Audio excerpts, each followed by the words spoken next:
Hi friends, media ಜಗತ್ತಿಗೆ ಸ್ವಾಗತ.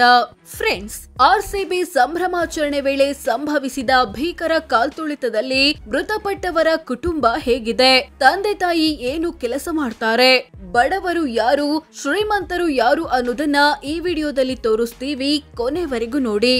ಭೂಮಿಕ್ engineering ವಿದ್ಯಾರ್ಥಿಯಾಗಿದ್ದ ಭೂಮಿಕ್ದು ಶ್ರೀಮಂತ ಕುಟುಂಬ. ಇವರ ತಂದೆ ಉದ್ಯಮಿಯಾಗಿದ್ದಾರೆ. 100 ಕೋಟಿ ಆಸ್ತಿ ಮಾಡಿದ್ದಾರೆ. ಆದ್ರೀಗ ಎಷ್ಟು ದುಡ್ಡಿದ್ರೇನು ಇದ್ದ ಒಬ್ಬ ಮಗನು ಇಲ್ವಲ್ಲ ಅಂತ ಕೊರಗುತ್ತಿದ್ದಾರೆ. ಮೂಲತಃ ಹಾಸನ ಜಿಲ್ಲೆಯ ಬೇಲೂರು ತಾಲೂಕಿನವರಾದ ಇವರು ವಾಸ ಇದ್ದಿದ್ದು ಬೆಂಗಳೂರಿನಲ್ಲಿ. ಸಹನಾ ಬೆಂಗಳೂರಿನ ಬಾಷ್ ಕಂಪನಿಯಲ್ಲಿ ಇಂಜಿನಿಯರ್ ಆಗಿ ಕೆಲಸ ಮಾಡ್ತಿದ್ದ ಸಹನಾದು ಮಧ್ಯಮ ಕುಟುಂಬ. ಇವರ ತಂದೆ ತಾಯಿ ಇಬ್ರು ಟೀಚರ್ಸ್ ಆಗಿದ್ದಾರೆ. ಪೋಷಕರು ವಾಸ ಇರೋದು ಕೋಲಾರ ಜಿಲ್ಲೆಯ ಕೆಜಿಎಫ್ ತಾಲೂಕಿನಲ್ಲಿ. ಸಹನಾ ವಾಸ ಇದ್ದಿದ್ದು ಬೆಂಗಳೂರಿನಲ್ಲಿ. ಶಿವಲಿಂಗ ಎಸ್ಎಸ್ಎಲ್ಸಿ ಮುಗಿಸಿ ಪಿಯುಸಿಗೆ ಅಡ್ಮಿಷನ್ ಪಡಿಬೇಕಿದ್ದ ಶಿವಲಿಂಗದು ಕಡು ಬಡ ಕುಟುಂಬ. ತಂದೆ ತಾಯಿ ಬೆಂಗಳೂರಿನಲ್ಲಿ ಕೂಲಿ ಕಾರ್ಮಿಕರಾಗಿದ್ದಾರೆ. ಗಾರೆ ಕೆಲಸ ಮಾಡ್ತಾರೆ. ಮೂಲತಃ ಯಾದಗಿರಿ ಜಿಲ್ಲೆಯವರಾದ ಇವರು ವಾಸ ಇದ್ದಿದ್ದು ಬೆಂಗಳೂರಿನಲ್ಲಿ. ಅಕ್ಷತಾ ಪೈ ಬೆಂಗಳೂರಿನಲ್ಲಿ ಸಿಎ ಅಥವಾ ಚಾರ್ಟರ್ಡ್ ಅಕೌಂಟೆಂಟ್ ಆಗಿ ಕೆಲಸ ಮಾಡ್ತಿದ್ದ ಅಕ್ಷತಾ ಪೈ ಮಧ್ಯಮ ಕುಟುಂಬದವರು.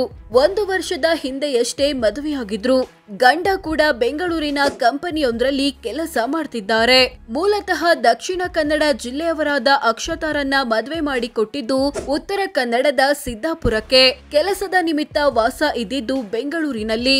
ಮನೋಜ್ ಬಿಬಿಎ ವಿದ್ಯಾರ್ಥಿಯಾಗಿದ್ದ ಮನೋಜ್ದು ಬಡ ಮಧ್ಯಮ ಕುಟುಂಬ. ತಂದೆ ತಾಯಿ ಬೆಂಗಳೂರಿನಲ್ಲಿ ಪಾನಿಪುರಿ ವ್ಯಾಪಾರ ಮಾಡಿ ಜೀವನ ನಡೆಸುತ್ತಿದ್ದಾರೆ.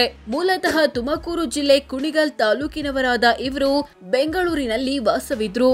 ಚಿನ್ಮಯಿ ಶೆಟ್ಟಿ ಇಂಜಿನಿಯರಿಂಗ್ ವಿದ್ಯಾರ್ಥಿನಿಯಾಗಿದ್ದ ಚಿನ್ಮಯಿ ಶೆಟ್ಟಿ ಮಧ್ಯಮ ಕುಟುಂಬದವರು.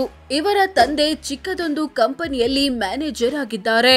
ಮೂಲತಃ ಉಡುಪಿ ಜಿಲ್ಲೆಯ ಹೆಬ್ರಿಯವರಾದ ಇವರು ಬೆಂಗಳೂರಿನಲ್ಲಿ ವಾಸವಿದ್ರು. ಪ್ರಜ್ವಲ್ ಕಾಲ್ತುಳಿತದಲ್ಲಿ ಮೃತಪಟ್ಟ ಪ್ರಜ್ವಲ್ದು ಬಡ ಮಧ್ಯಮ ಕುಟುಂಬ. ಪೋಷಕರು ಕೂಲಿ ಕೆಲಸ ಮಾಡಿ ಜೀವನ ಸಾಗಿಸ್ತಾರೆ. ಇವರದ್ದು ಚಿಕ್ಕಬಳ್ಳಾಪುರ ಜಿಲ್ಲೆಯ ಚಿಂತಾಮಣಿ ತಾಲೂಕು. ದಿವ್ಯಾಂಶಿ 9ನೇ ತರಗತಿ ಓದುತ್ತಿದ್ದ ಈ ಬಾಲಕಿದು ಮಧ್ಯಮ ಕುಟುಂಬ. ತಾಯಿ ಅಶ್ವಿನಿ ಕಂಪನಿಯೊಂದರಲ್ಲಿ ಕೆಲಸ ಮಾಡ್ತಿದ್ದಾರೆ. ಮೂಲತಃ ಆಂಧ್ರ ಪ್ರದೇಶದವರಾದ ಇವರು ಬೆಂಗಳೂರಿನಲ್ಲಿ ವಾಸವಿದ್ರು. ಪೂರ್ಣಚಂದ್ರ ಮೈಸೂರಿನಲ್ಲಿ ಇಂಜಿನಿಯರ್ ಆಗಿ ಕೆಲಸ ಮಾಡ್ತಿದ್ದ ಪೂರ್ಣಚಂದ್ರ ಮಧ್ಯಮ ಕುಟುಂಬದವರು. ತಂದೆ ರೈತರಾಗಿದ್ದಾರೆ. ಇವರದ್ದು ಮಂಡ್ಯ ಜಿಲ್ಲೆ ಕೆಆರ್ಪೇಟೆ ತಾಲೂಕಿನ ರಾಯಸಮುದ್ರ. ಕಾಮಾಕ್ಷಿ ದೇವಿ ಕಾಲ್ತುಳಿತದಲ್ಲಿ ಮೃತಪಟ್ಟ ಕಾಮಾಕ್ಷಿ ದೇವಿದು ಬಡ ಮಧ್ಯಮ ಕುಟುಂಬ. ಇವರು ಬೆಂಗಳೂರಿನ ಖಾಸಗಿ ಕಂಪನಿಯಲ್ಲಿ ಕೆಲಸ ಮಾಡ್ತಿದ್ರು. ಮೂಲತಃ ತಮಿಳುನಾಡಿನವರಾದ ಇವರು ವಾಸ ಇದ್ದಿದ್ದು ಬೆಂಗಳೂರಿನಲ್ಲಿ. ಶ್ರವಣ್ ಬಿಡಿಎಸ್ ವಿದ್ಯಾರ್ಥಿಯಾಗಿದ್ದ ಶ್ರವಣ್ದು ಬಡ ಮಧ್ಯಮ ಕುಟುಂಬ. ತಂದೆ ರೈತರಾಗಿದ್ದಾರೆ.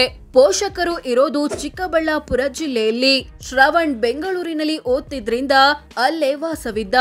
ಸೋ ಫ್ರೆಂಡ್ಸ್, ಇದಿಷ್ಟು ಆರ್ಸಿಬಿ ಸಂಭ್ರಮಾಚರಣೆ ವೇಳೆ ಸಂಭವಿಸಿದ ಭೀಕರ ಕಾಲ್ತುಳಿತದಲ್ಲಿ ಮೃತಪಟ್ಟವರ ಕುಟುಂಬದ ಹಿನ್ನೆಲೆ ಏನು, ತಂದೆ ತಾಯಿ ಏನು ಕೆಲಸ ಮಾಡ್ತಾರೆ, ಬಡವರು ಯಾರು, ಶ್ರೀಮಂತರು ಯಾರು ಅನ್ನೋದನ್ನ ತಿಳಿಸಿಕೊಡೋ ಪ್ರಯತ್ನ. ಮೃತರ ಕುಟುಂಬಗಳಿಗೆ ಆರ್ಸಿಬಿ ಅವರು ಕನಿಷ್ಠ 1 ಕೋಟಿಯಾದ್ರೂ ಪರಿಹಾರ ಕೊಡಬೇಕು ಅನ್ನೋ ಕೂಗು ಕೇಳಿ ಬಂದಿದೆ. ಈ ಬಗ್ಗೆ ನಿಮ್ಮ ಅಭಿಪ್ರಾಯವೇನು? ಕಾಮೆಂಟ್ ಮಾಡಿ ತಿಳಿಸಿ. ಧನ್ಯವಾದ.